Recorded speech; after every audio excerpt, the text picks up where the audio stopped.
Fishkin-Techstination, your destination for gadgets and gear. I'm Fred Fishkin.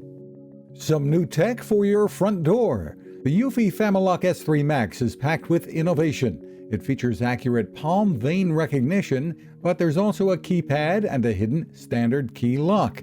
There is a built-in camera and doorbell. You can use an app to respond, or there's a built-in screen on the inside.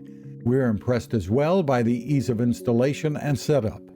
About the palm vein security, Eufy's Brett White says, Palm vein recognition is shown to be actually the most accurate and fastest biometric technology out there. In fact, in our testing, it's accurate up to, I believe it's 99.9999%. The FamiLock S3 Max arrives in about a week, but if you're a current Eufy customer and order in advance, there are significant discounts.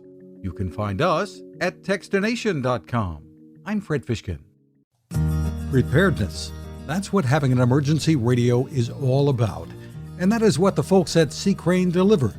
The CC Skywave SSB2 radio can go with you anywhere and can give you the information you need even when you're without internet or cell phone service. Features? It's full of them. With AM, FM, and shortwave bands, weather from NOAA along with alerts, a scannable VHF aviation band, and single sideband. Along with that, the CC Skywave SSB2 features USB charging if you opt for rechargeable AA batteries. The speaker is top-notch. There's also a stereo headphone jack. Great for emergencies, but with the built-in clock and alarm and sleep timer, you'll want to use it every day. You'll find lots of 4-star reviews and more info at ccrane.com, or just click on the link at Techstination.com.